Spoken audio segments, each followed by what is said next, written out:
How did it feel to be a business owner in a brand new category? How does it feel? I think, I'm very proud of where I've got to. Sometimes you're so busy, like looking forward, it's always on to the next thing, on to the next update, on to how to make things better. You're constantly refining what you do. Yeah, it's very difficult in an industry that has traditionally left all of us out anyway.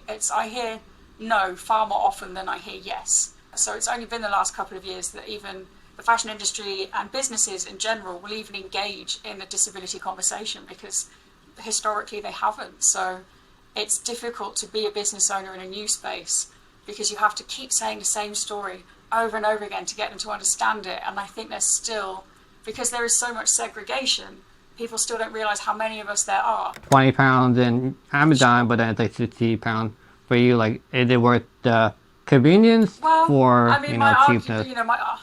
The problem I have is, and the argument to that is, why shouldn't these people that make these clothes get paid?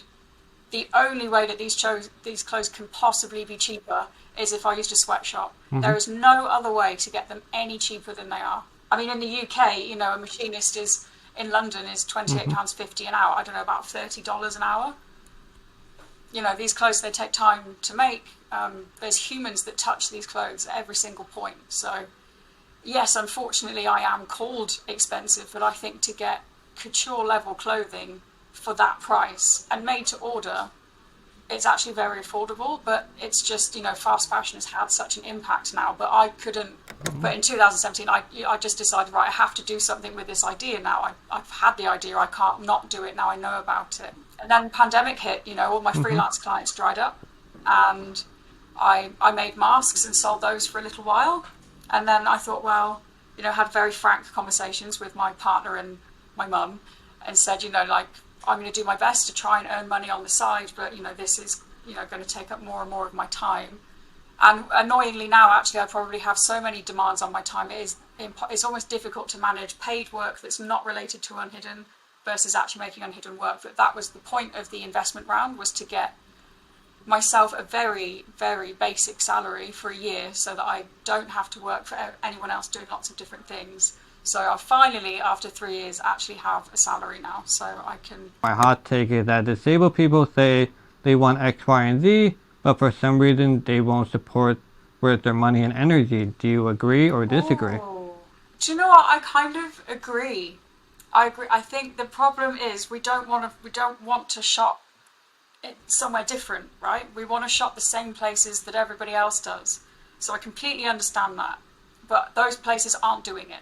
So what I've tried to do with Unhidden is make it aspirational and make it a shop that anyone wants to buy from, not just disabled people.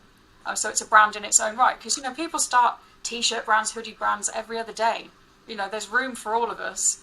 But I think the other problem is also reach. It's having the means to reach people. And I think what's really frustrating as a small brand is, people will direct a lot of frustration at a smaller brand, but they wouldn't have a go at a big brand for not doing it, And I'm like, why? We all have the power. We can vote with our wallets. So, why don't we go on social media and sort of, just go to a brand and say, why aren't you doing this? Why won't you do adaptive design? Why aren't you considering us? I mean, even if you just think about representation, there's still a very long way to go. I always say to fashion brands that I speak to, like, at the very least, you could be using captions on your videos and writing alt text, like, at least. That is bare minimum, for us to feel that we're included and that you want, that you actually are thinking about us. And that's not even from a product point of view. That's just from an engagement point of view. Like, I understand where you're coming from, and I'm totally there with you. But, like, I totally understand, like, what the customer kind of wants to. And, like, I feel like customers are kind of hypocrite in their own way. They're like, oh, like we're talking about Nike, and, like, hey, that's, like, not by Nike, because you're supporting them for, like, you're supporting, like, slave labor. And, like, I totally get that. But then it's like, you look at the prices and you're just like, am I gonna sell my soul for this? Yeah, Like it's such a weird, like, yeah, ignorance and bliss, I guess. There's always a compromise, and I'm doing my absolute best. Even in terms of sustainability, doing my best. It could be better, but yeah, it is one of those really tricky ones of trying really, really hard. And like, I know all the cheats. I know all the ways to make this cheaper, faster. Some of And then not only that, but you're paying for your expertise too. Not everyone can do that. So like, you have a very niche skill, and like, yeah, you have to pay more for that because that's what requires to do the job. So I must say the customer complained about it. I totally every understand time why you have to I'm like, do. oh, I know, and I always send a DM and I'm like, I'm so sorry, we're not cheaper. I'm trying really hard to be selling enough that I can then place an order that is big enough that brings the price down, and then I'll bring the price down. But we just come out of a pandemic. We're in a cost of living crisis. You know, Rome wasn't built in a day, and fashion brands notoriously take a very long time to be profitable. But even though we're in 3 years of trading, I don't really class, other than this year, I don't class this as having even been attempting to trade, because we weren't running ads, we weren't chasing sales, we were just trying to build brand awareness, which we've now done. So now we start chasing sales. Like, I don't want to compare myself to other people, especially disabled people, because I see a lot of them have a lower bar. I feel like I want to raise the high bar. Like, I want to compete Yeah. with regular people because that's where the competition is, and it's also like, let's do it. Like, I want to lift the disabled community up. And I'll be like, oh, like, it's a weird, Yeah. it's a weird, like, it's like weird that you're shitting on them, but it's also like you're lifting them. Like at the end of the Yeah. day, I think people will praise me, but like it's a lot of work, but unthinkable work. It's really tough. I mean, I think the most common question I get asked for Unhidden is, how can I model for you? I'm like, that is so low down my list of priorities, because there's Yeah, so that's many people who want to do it. And obviously I pay people. I don't let anyone do anything for free for Unhidden. But, I'm like, don't you want to buy the clothes? People are like, I really want to support Unhidden. Can I model? I'm like, that's not the support that a small business needs. We need sales. We need you to yeah. share our content, to share our products. That's what we need, more than you wearing it for free. Because that's the thing. We didn't need money at the end, but it's also amazing how much we are able to do, and we're disabled a lot and then hurting and stuff. And we can't really show that, but like we're really fighting. Like I think we deserve more of a bigger round of applause, I guess, just for dealing with all this shit and like We pushing the try, envelope yeah. forward. Yeah. We don't want many applause first. Hello, welcome to my podcast, Two Mics, One Joe Stooch. I'm Joe Stooch, and I'll be giving a mic to Victoria. Victoria is the founder of Unhidden Clothing, which makes fashionable clothes accessible for all ranges of disabilities.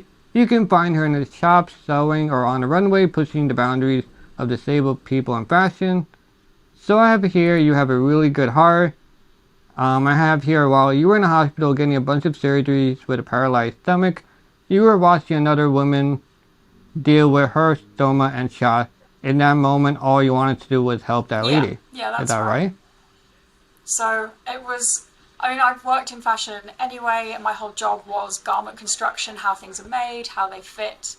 And it wasn't until, I spoke to that woman that I realised, I was leaving events because I was in pain from the clothes I was trying to wear.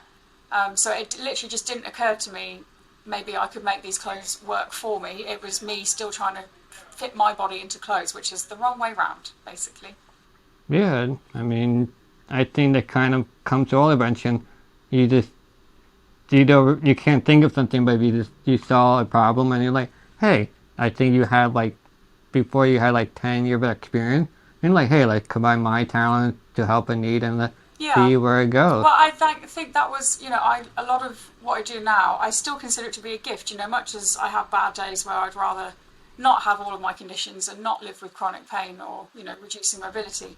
There's still this incredible world and community that I wouldn't be part of if that hadn't all happened. So I'm very grateful and very privileged to be in the position I am, to be able to do this. It's been a lot of years of research and development whilst not having a salary, which has meant, my partner and my mum being very understanding. So, it's been tough, but it could have been a lot harder. So, I do think I'm one of the lucky ones. From that kicked off your Unhidden clothing brand to create accessible clothing. Hooray for that.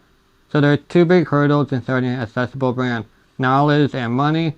So I think it's safe to say you have the knowledge down, that you will eventually start a workshop to help others alter their clothes themselves.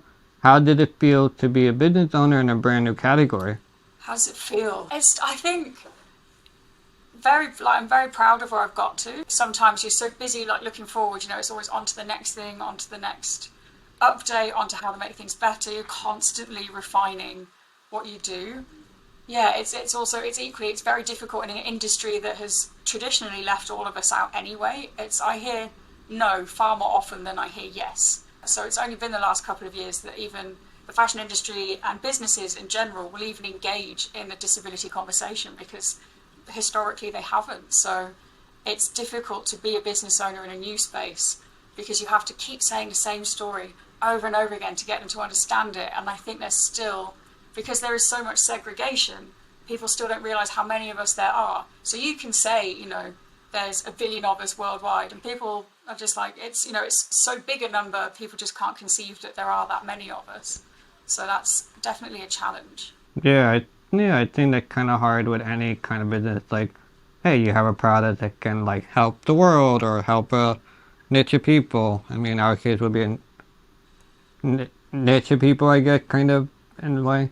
They say there's like 40% of us are disabled, but a lot of people are disabled, but they're not disabled enough, if that makes sense. It is Like a weird subset of and then them. you have, there's people, they might just be temporarily, they might have a broken leg and they can't get dressed, so they like, as a girl, we can, if you, gender shouldn't also enter the conversation, but we could technically wear a skirt rather than trying to wear trousers. But, if you're a man and you can't get trousers on and you've got a broken leg for how many ever weeks, you have to wear shorts. But what if you break your leg in the winter? You still can only wear shorts. There's not that many options outside of jogging bottoms and so on. And then, you come to this issue of people thinking that it's okay that the only things that are available for us are jogging bottoms and t-shirts, when we want to be able to, you might have a corporate job where that's not appropriate. Or you might be going to a wedding. You don't want to have to wear jogging bottoms to a wedding because that's the only thing you can get in and out of. So the problem, it tackles more people than just disabled people. Obviously, there's the elderly, people with temporary disabilities. I think anyone that goes through, periods, like monthly, our bodies change throughout. So I think being able to dress for that and being comfortable just for that is quite important. And that's, that's half the population. And then you think about how many people have IBS, which not everyone considers a disability, but depending on your symptoms, it could be and is. So yeah, it is actually more than just the disabled community, but it's still getting people to understand that it's for everybody. That's kind of the point for Unhidden, is unless it's the seated designs, which are for wheelchair users, anyone can wear it. That's the whole point. Like, it doesn't stop non-disabled people wearing it as well. I think that's important, that you always want to cater kind of to both audiences. Like, do you find it hard as a business person to get customers to like go and buy your shop? Because I do know like your shop is more on the expensive side because you use more what do you call it, more sustainable clothing, and you don't like to buy like cloth from overseas. So like, do you find it difficult that like, oh, there's this $20 option from Amazon, and then yours is like 60, well, we see pounds since we're in the UK, so like 20 pounds in Amazon, but then it's like 60 pounds for you? Like, is it worth the convenience for, cheapness? The problem I have is, and the argument to that is, why shouldn't these people that make these clothes get paid?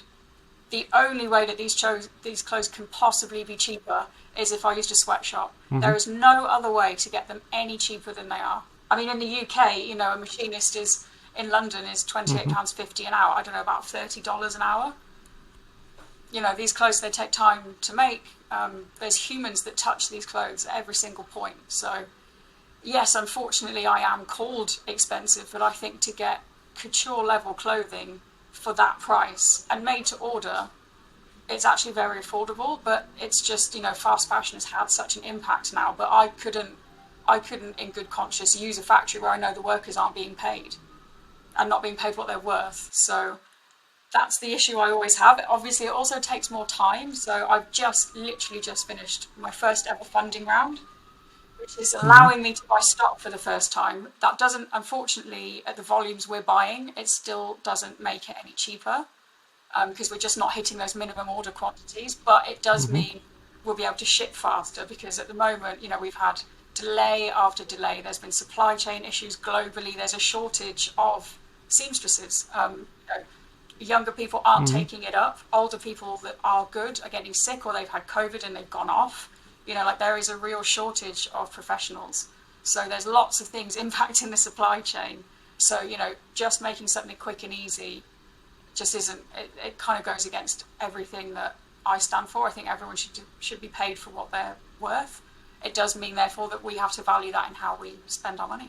But this is also why I'm trying to add, so that clothes can be rented. I'm trying to do these work, like you mentioned, the workshops. I want to get to a point where I can host these workshops, have them filmed, and they're available for whoever needs them whenever they need them. I mean, interestingly, my investors would rather I don't do that for free. So I think there might be a bit of give and take over how I achieve that. But I think it's really important that anyone with any kind of disability has access to adaptive design, whether it's directly from buying through Unhidden or any other adaptive brand, or being able to upcycle their own wardrobe to make it work for them. Because, I had to throw away clothes that I just were too uncomfortable to wear, whereas I could have actually just adapted them myself. And again, it didn't cross my mind 10 years ago to do that. But, now I do have a pile of clothing, and I have adjusted some of it to make it easier for me to wear. Yeah, so you say like sometimes you don't have like a minimal order, and sometimes you're just breaking even or you're not making as much. So like when you went from your fashion designing career and then you jumped onto Unhidden, like what was the point of where like, hey, I can do this brand and be sustainable and like be able to pay my rent? Because like you mentioned before, like, hey, they didn't do job category, you don't know what people say they wanted, but doesn't mean they're gonna actually vote with the wallet. Like, what was the point where like, hey, it could be actually a career, like I'm gonna quit everything I did before and just start initially I first decided let's go for it in 2017, but then being scared, like I had no savings, or I had minimal savings, which have all gone into Unhidden, so safety net was gone. And then I got freelance contracts sort of back to back, and then I didn't have the time because working for somebody else and trying to do a startup with my energy levels just wasn't possible. But in 2017, I just decided, right, I have to do something with this idea now. I've had the idea, I can't not do it now, I know about it. And then the pandemic hit, all my freelance clients dried up, and I made masks and sold those for a little while.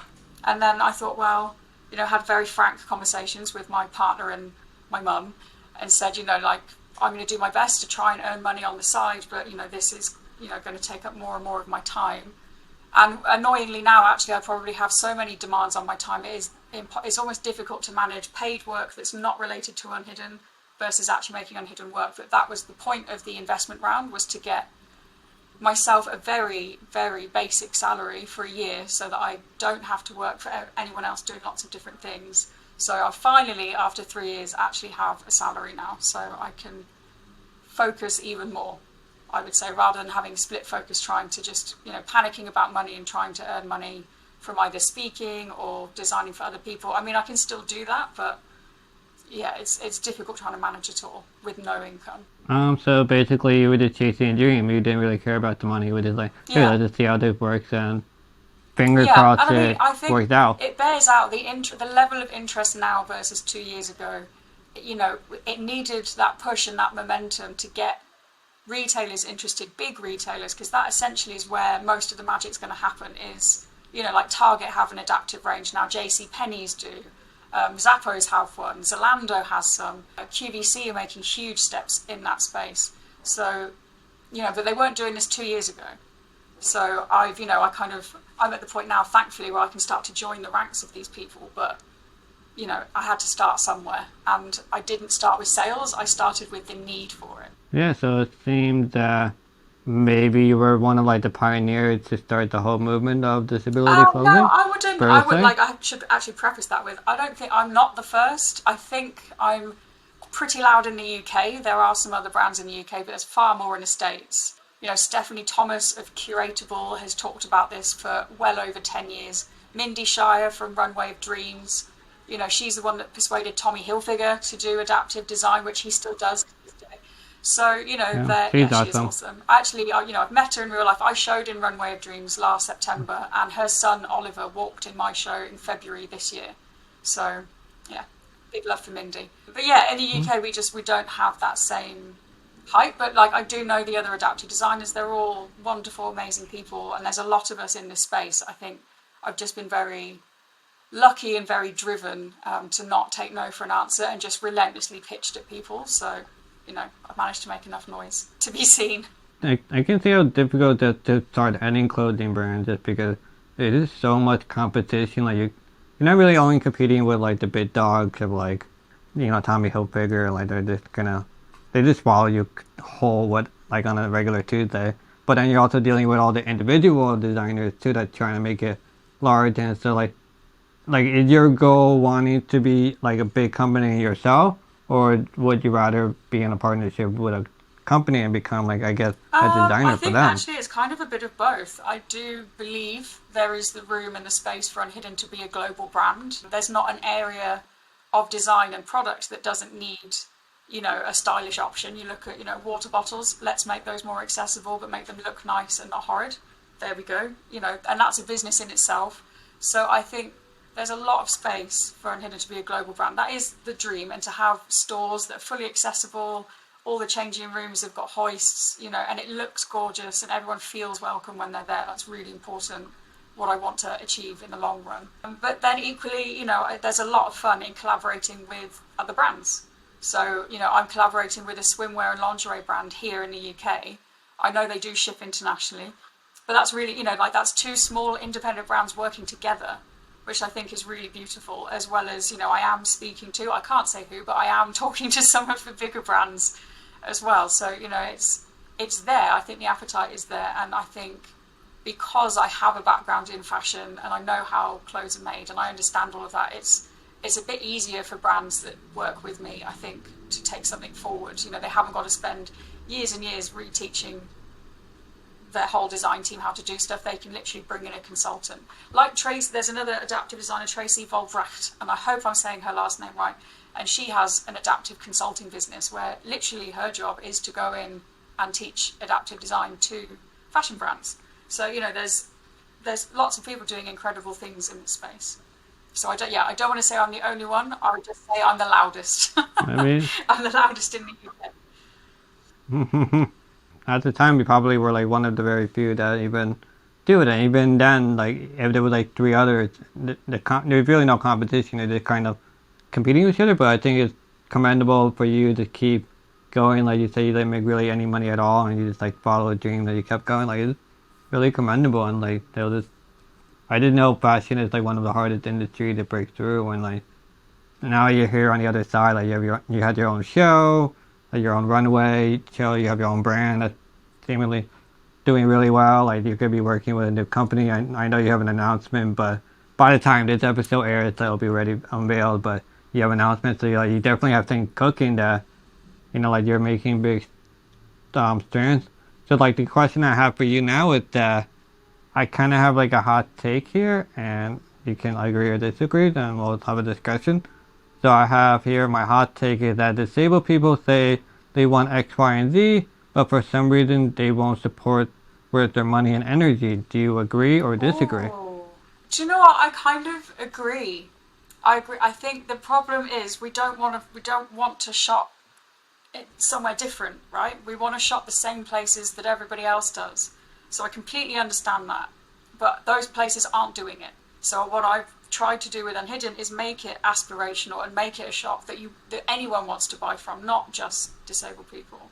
So it's a brand in its own right, because people start t-shirt brands, hoodie brands every other day. There's room for all of us. But I think the other problem is also reach. It's having the means to reach people, to tell them that this product exists and that it's there. So no, I completely understand that they want to just be able to walk into the same shops like everyone else, and that is the ultimate goal, is to be able to sell these designs, even license them out so they can be sold in lots of stores, because that what's best for the community is ultimately what I will do. But yeah, we deserve the same rights for shopping, so I completely I agree. I do agree with their hot take that that's what they want. Yeah, it's a weird like dynamic dealing with the disabled people.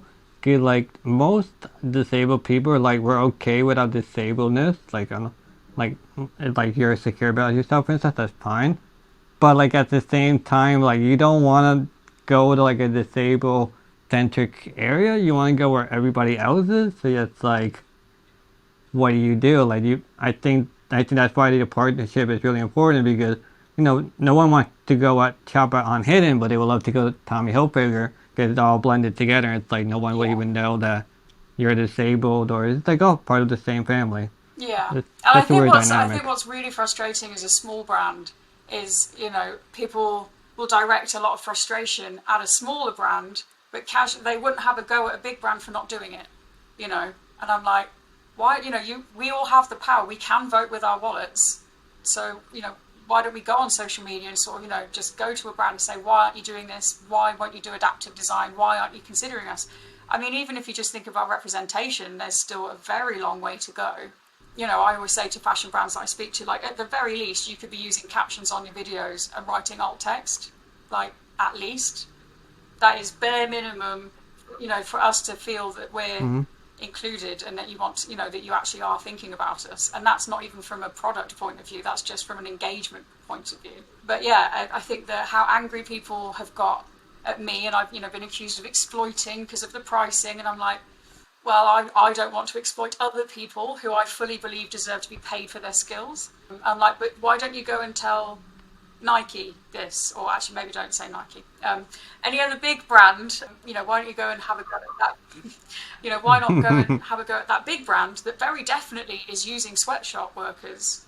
Why don't you go and take that anger out on them, not on a small brand trying really hard to make a difference? And like I said, with not really any income and with all the right intentions and the hope that I will be able to bring prices down when I'm at a point where I have enough orders to justify it. But, with no backup savings left now, that I can't invest the sort of, say, £3,000 to get one type of trouser made 300 times to hit that minimum if I don't know that I'm going to sell it. That is, it's one heck of a gamble, and not one that I've taken to date. But, like I say, I'm able to buy stock now. So we're getting there, slowly but surely. And it's also, to be sustainable, I don't want to go from, nothing to overnight 1 million orders, because that would be very stressful.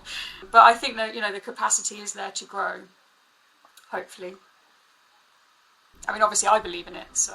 Like, I understand where you're coming from, and I'm totally there with you. But like, totally understand like what the customer kind of wants to, and like, I feel like customers are kind of hypocrite in their own way. They're like, oh, like we're talking about Nike, and like, hey, that's like not by Nike because you're supporting them for like, you're supporting like slave labor, and like I totally get that. But then it's like, you look at the prices and you're just like, am I gonna sell my soul for this? Yeah, Like, that's the thing. it, Yeah, it's like that's like the thing. such a There's weird, always, like, yeah, and ignorance and there's bliss, I always guess. a compromise, and I'm doing my absolute best. Even in terms of sustainability, doing my best. It could be better, but yeah, it is one of those really tricky ones of trying really, really hard.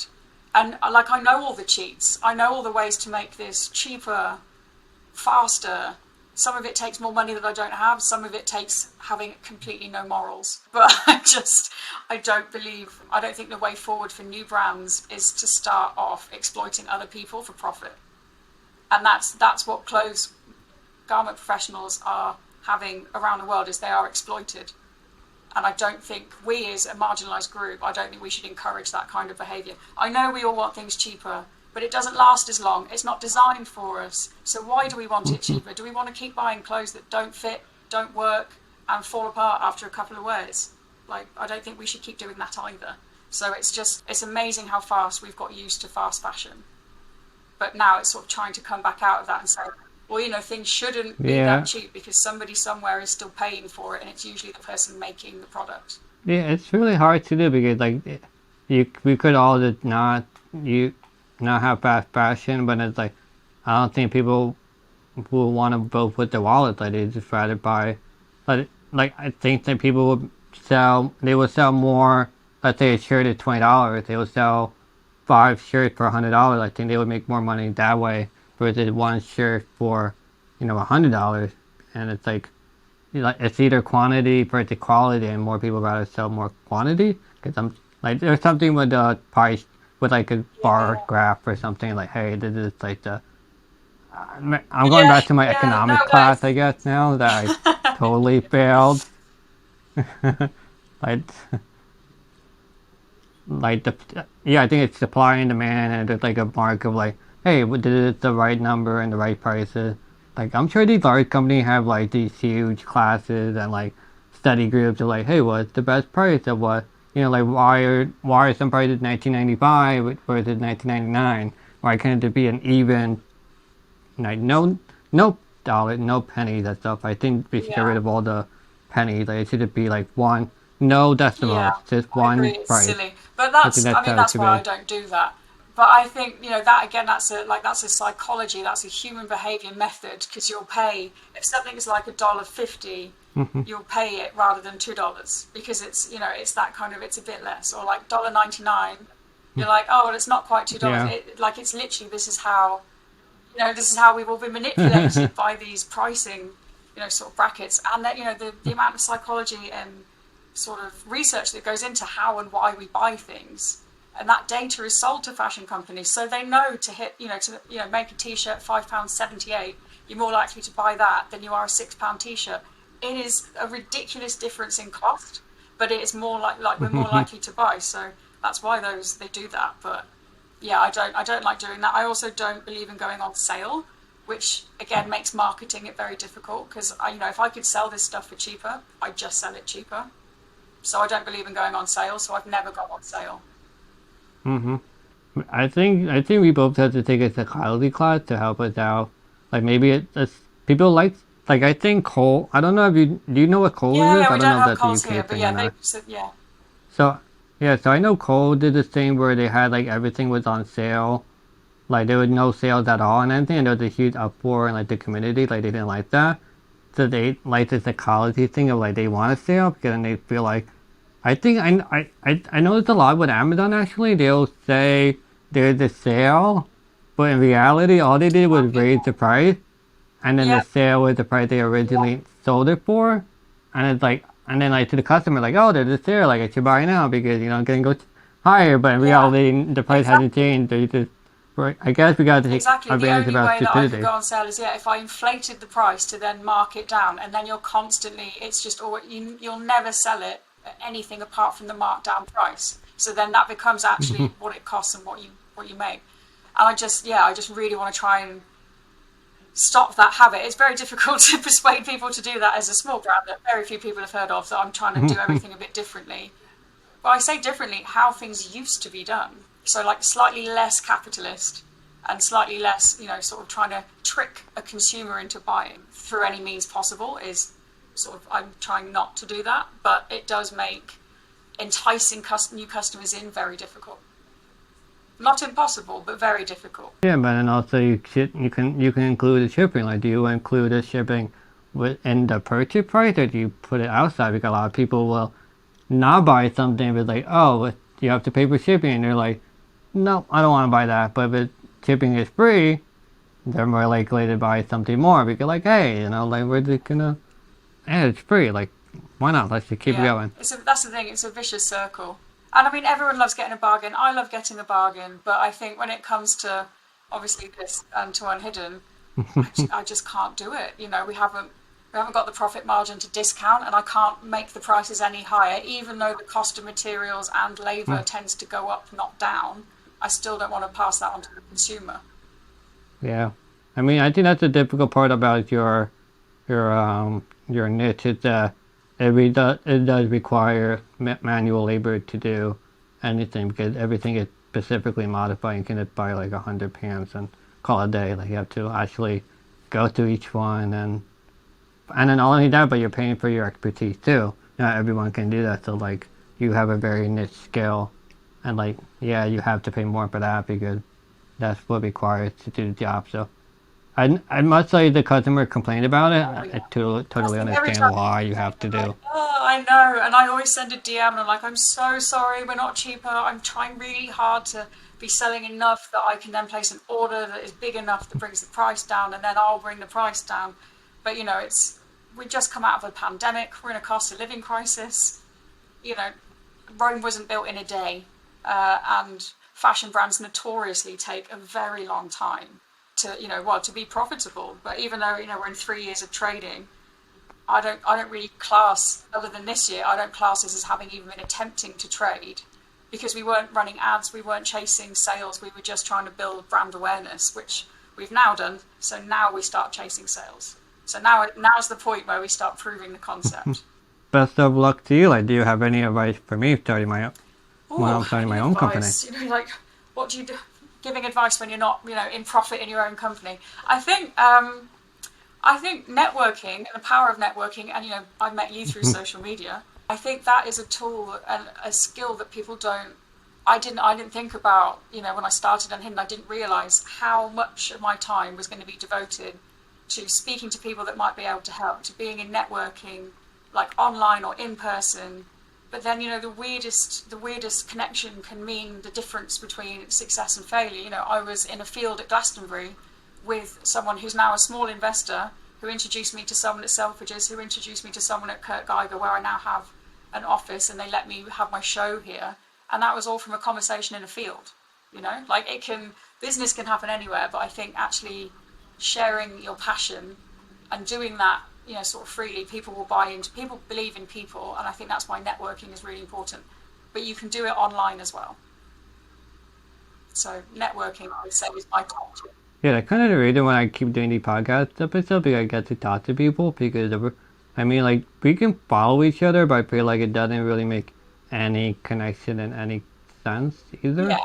You know, it's just like, yeah, we just follow each other. Like, I don't count that as like we know each other. So like when we do the podcast, like, hey, like we're talking to each other, we know of each other's skill, like do we have chemistry, do we have not.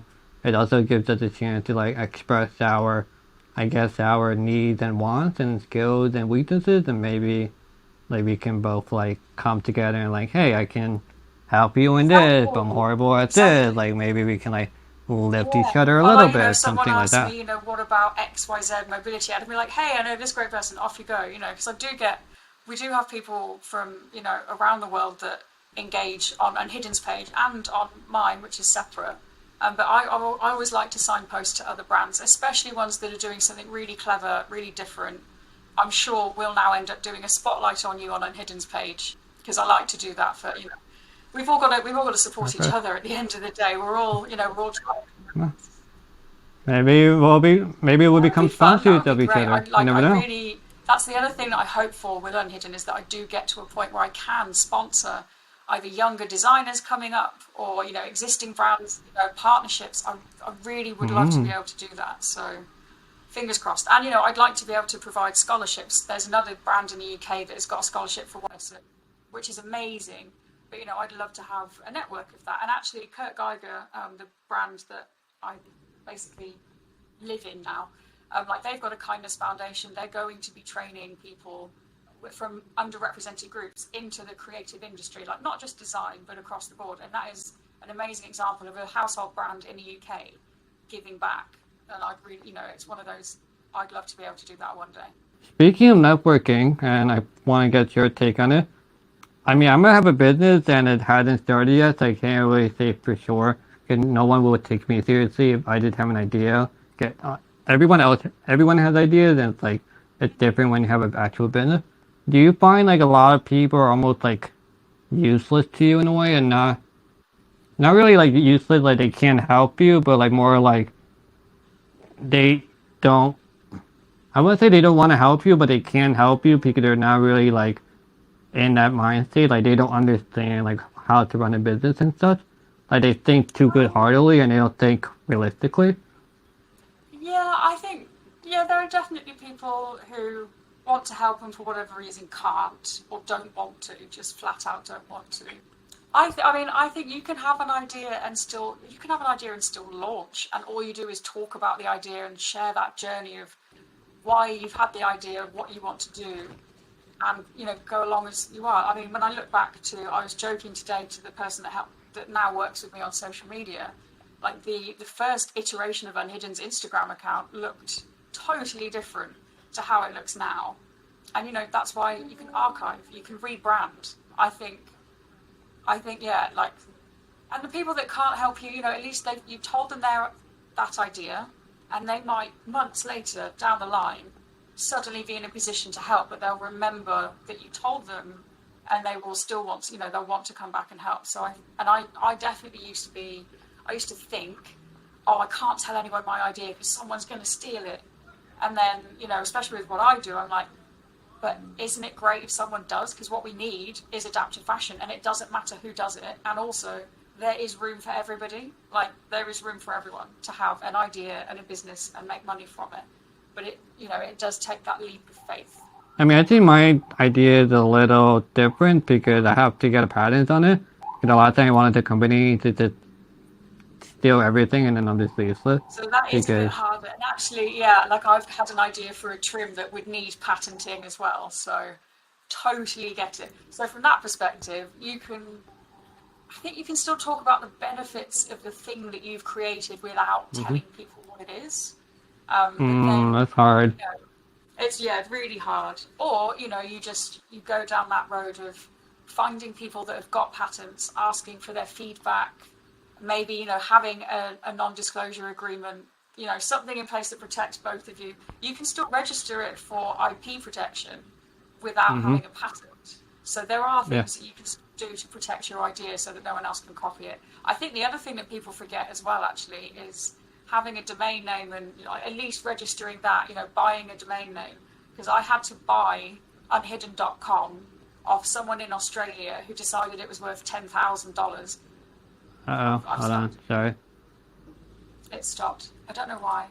Yeah, like, I mean, just when I'm running my brand and stuff and just talking to people in general, I feel like most people are just not like, sounds pretty, but if you're like, that we aren't, a lot of people just not like good enough, like they don't really understand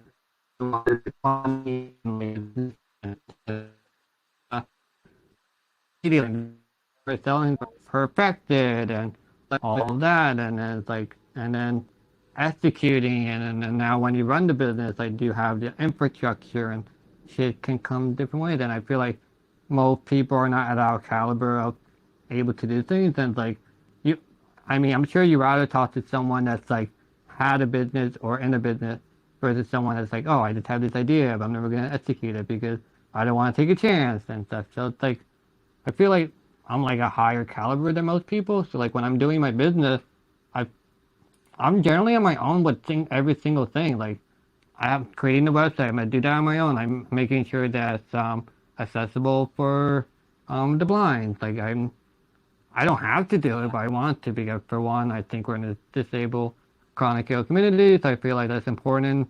But also for me to prove like, hey, you don't need $1 million. Like, if a regular person, especially me that's disabled as fuck, can do this, like, Yeah. it should be no excuse for anyone else to do it. So I kind of do that. I mean, I'm also at this high caliber of, like, everything I want to do. So, like, so everything would be 3D printed for mine. So, like, I think that's, like, I'm going to do different colors because I think people love colors and variety. So that's really cool. I also thought of the packaging too. Like I looked at other competition. Like Yeah. like I look at other. I don't know like how you. I think you're we think the same, but I think when I look at other disability like sellers or business owners, I feel like sometimes they kind of do the bare minimum of things. So like I'll give an example. So like there are other people that sell 3D printed products, which is fine. That's great. But the other thing they don't think of packaging. So what I did, Yeah. I actually created what I did is I actually created accessible packaging, and that took me like 2 months to perfect. Because I was like, hey, Amazing. let's just We need to have a chat about that. Because like I yeah, really want packaging, but it's kind of I'm like trying well, to. I don't know if I can, but I'm gonna try to do a patent on that, just so I can like sell the patent to people. Yeah, I mean, I just thought about like how do I make it more accessible to like it makes it great. It can't be accessible to everyone. I get it, and but I also don't have the infrastructure to have like focus groups and such, and like I just don't have the money for that. I put too much money into other things. But like, yeah, yeah, I just think yeah, like I don't want to compare myself to other people, especially disabled people, because I see a lot of them have a lower bar. I feel like I want to raise the high bar. Like I want to compete yeah, with regular people because that's where the competition is, and it's also like, let's do it. Like I want to lift the disabled community up. And I'll be like, oh, like, yeah. it's a weird, like it's like weird, like you're shitting on them, but it's also like you're lifting them. You know, like at the end Yeah. of the day, I think people will praise me, but like it's a lot of it's a lot of work, but unthinkable work. Yeah, but still ultimately worth it. I mean, yeah, same. I really want to make the packaging more accessible, but it's kind of Mm, one step at a time, And I think the problem that we have when we care so much about it as well, and we're in the community, is that like we know what we need to do to make it more accessible. We know all the things that are needed. It's affording them and being able to do it that is a lot of the problem. Like I'd love to have focus groups too. I've been very lucky to know so many people that do give their time, but now I'm kind of trying to put an end to that and make sure that there are focus groups and proper structure to feedback. But yeah, it's endlessly frustrating to know that these and yeah, same as you, like that we deserve more, so we should just do it and make it normal. And then for us, it is as things grow and this hopefully our businesses grow, we get to a position where we become market leaders in accessible design and product packaging and all of that. And then the bigger places will have to step up. So it's kind of, yeah, it's a frustrating place to be. yeah, the biggest thing I think is really money and resources, and I think also you can you don't have to say it. I don't have any problem saying it, but it's also the disabled community. That's my biggest fear, honestly, out of all of this. Like I have this great product that I want to release and stuff, but I feel like people won't buy it, and like I'm afraid like they're gonna be like, oh, I love this, and then like don't buy it, and it's like okay, and like I for one I need money to like expand my stuff, like Yeah, do other bigger things. Like you gotta like put your you gotta like support somebody, like life.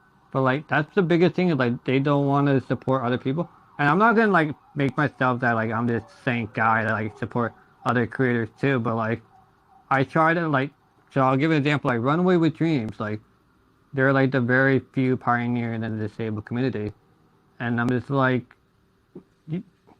the only way for us disabled people to like make it large in like the fashion world, for example, we gotta support someone, and the best person to support is like Mindy with the Runway of Dreams, because she's the one that's really pushing the envelope of everything. And I'll see her post on Instagram, and she'll only get like 50 likes or 100 likes, and I'm like, really, like she deserves way more, just like so you can support it, or like you can go like if there's a show with a disabled person and everyone's like, oh, I want equality and I want more representation. And they'll be like, okay, here's an example. Watch the show. Does anybody watch it? No, they don't. And it's like, okay, like you're really hurting yourself. Like, like yeah, it's really it's a bit, difficult. It is difficult, yeah, yeah, and frustrating. Yeah, well, it comes back to sort of being the people doing it versus the people that aren't doing it that they wish were. And none of us do it for praise or thanks for doing it because we believe that we should all have that option. But yeah, it's really tough. I mean, I think the most common question I get asked for Unhidden is how can I model for you? I'm like, that is so low down my list of priorities because there's yeah, so that's, many people to do it. And obviously I pay people. I don't let anyone do anything for free for Unhidden. But I'm like, don't you want to buy the clothes? People are like, I really want to support Unhidden. Can I model? I'm like, that's not the support that a small business needs. We need sales. We need you to yeah, share our content, to share our products. That's what we need more than you wearing it for free. Because that's the thing. It's not like yeah, we've never been in a position for me to give away clothes, but we will have to. We will be giving away some from this new stock order. But again, we can't. We have to make it make sense. We have to do that for people with big yeah, followings. I can't give someone with 50 followers a free pair of trousers as much as I want to, because I need, for that to be worth it for me as a small business, it has to hmm go on someone with, a much bigger following. But, that's kind of the bit that I hate about capitalism is that's the way that it works. We have to, I have to think that way and like choose between why one person is more deserving than another when I don't believe that to be true. But, you do have to follow the money a little bit. Yeah, I it's mean, a you, horrible I mean, choice you that you have have to to make though, when or you're selling soul. Oh dear. It's yeah, you difficult. have to, or you're just gonna go under, and just yeah. I mean, I think the biggest thing at the end of the day is really money. Like, if you don't have money, you're gonna go under, and your dream will basically die, and then someone else will try again, and it keeps failing. The money is like if you have $1 million, like you just do this forever. But if you can't pay your bill, you got like Yeah. uh, that's the true reality of things as much as people want to. A lot of people, I'm sure, would love to do a lot of things, but if you don't got the money, you can't do it. You gotta like live and eat and have a roof, Exactly. and I think a lot of people don't get that, and that's their problem. Like you can, but anyway. So before I take the mic away from you, is there anything you want to say, Prabel? Any words of wisdom? Winning lottery numbers? The mic is all yours. I wish I had some winning lottery numbers. No, I think we've covered most things. I mean, I will say, that we're in an exciting new phase because I have just closed my first ever fundraising round. So I do have not just me that believes in it, I have other people that believe in it. So I think the change is coming, but it takes a lot, and I think it doesn't happen overnight, even if it looks like that. There's always been years behind every person's success story. There's all the years where it was really difficult and hard. And like you said, we wear a lot of hats as a founder. I'm very much looking forward to giving up my post office hat, my customer service hat, the social Instagram hat. Like I'm looking forward to getting rid of all of those and doing what my skill set lies in. But it's good. It's good to know all of those things because then you appreciate it all the more when you hire somebody else to do it for you. We didn't need money at the end, but it's also amazing how much we are able to do, and we're disabled a lot and then hurting and stuff. And we can't really show that, but like we're really fighting. Like I think we deserve more of a bigger round of applause, I guess, just for dealing with all this shit and like We pushing the try, envelope yeah. forward. Yeah. We don't want many applause for us. Yeah. So thank you so much, Victoria, for giving me your time and expertise. If you want to follow her, all the links to follow her will be in the description below. Please don't follow her. Please buy her shit so she can keep going along with her career because she has she's pushing the envelope, and I just here doing podcast episode, not doing much, but hey, anything to help. But we'll see. Maybe I'll buy a hat. I'm into hats now, Yeah. so we'll see. Awesome. Thank you everyone for listening and watching, and I'll see everyone next time. Bye. Bye.